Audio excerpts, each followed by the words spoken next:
Assalamualaikum warahmatullahi wabarakatuh.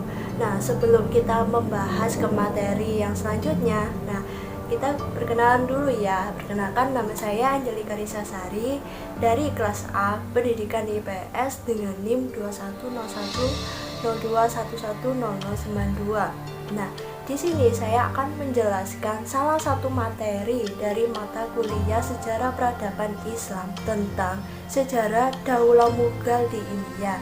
Nah, di sini saya menyiapkan menyiapkan 4 materi, yaitu yang pertama lahirnya dinasti Mughal di India. Yang kedua itu masa-masa pemerintahan pada saat raja-raja yang pernah berkuasa di dinasti Mughal di India.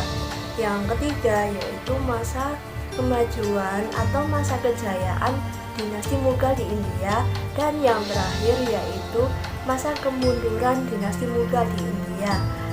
Nah, kalau mau tahu, let's go kita ke pembahasan selanjutnya. Pertama yaitu sejarah lahirnya dinasti Mughal di India. Nah, seperti yang kita tahu bahwa dinasti Mughal di India ini adalah sebuah dinasti Muslim yang berada di wilayah India yang pernah berkuasa pada tahun 1526 Masehi sampai 1857 Masehi. Dan dinasti ini konon didirikan oleh Shahabuddin Babur atau dikenal dengan Sultan Babur, yang merupakan seorang penguasa Turki Mongol yang bertekad atau berperang untuk merebut tahta di India.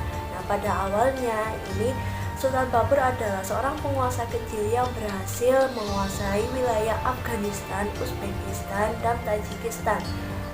Namun, dia berhasil mengalahkan pasukan Rajput pada pertempuran Panipat.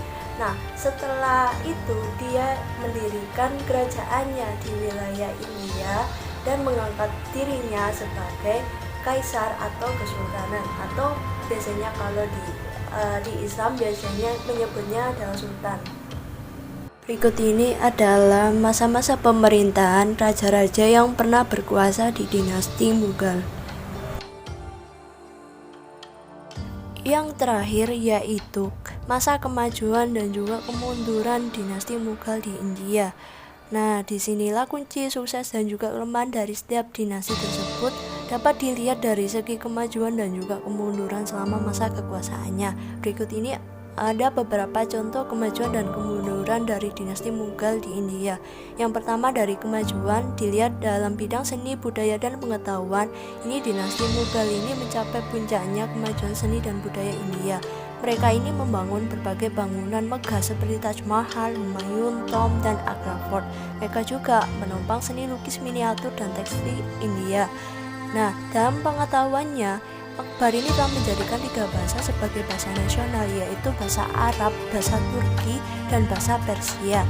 Namun, Akbar ini telah memodifikasi 3 bahasa tersebut ditambah dengan bahasa Hindu dan menjadi bahasa Urdu. Nah, yang kedua yaitu bidang perekonomian. Dinasti Mughal ini meningkatkan produksi pertanian, perdagangan, dan pengolahan mineral. Mereka juga memperkenalkan sistem uang yang stabil. Nah, sektor ekonomi utama kerajaan Mughal itu berasal dari pertanian. Nah, bahkan hasil pertanian ini ternyata dapat diekspor ke negara Eropa, Afrika, Arabia, dan Asia Tenggara. Nah, yang terakhir yaitu bidang politik dan keamanan. Dinasti Mughal ini memperbaiki keamanan di India dengan membangun sistem militer yang kuat dan mengadakan perjanjian dengan negara tetangga seperti Persia dan Turki. Nah, untuk politik ini diciptakan oleh Akbar yang sangat terkenal dan berhasil menyatukan rakyatnya, yaitu sulhul atau toleransi universal. Nah, untuk masa kemunduran dinasti Mughal di India ini disebabkan karena adanya disintegrasi dan juga konflik yang berkepanjangan antar kerabat kerajaan dalam menguasai dinasti Mughal di India. Hanya itu saja materi yang dapat saya sampaikan. Apabila ada kesalahan dalam penyampaian materi ini, saya mohon maaf sebesar-besarnya. Wabillahi wa taufiq wa hidayah. Wassalamualaikum warahmatullahi wabarakatuh.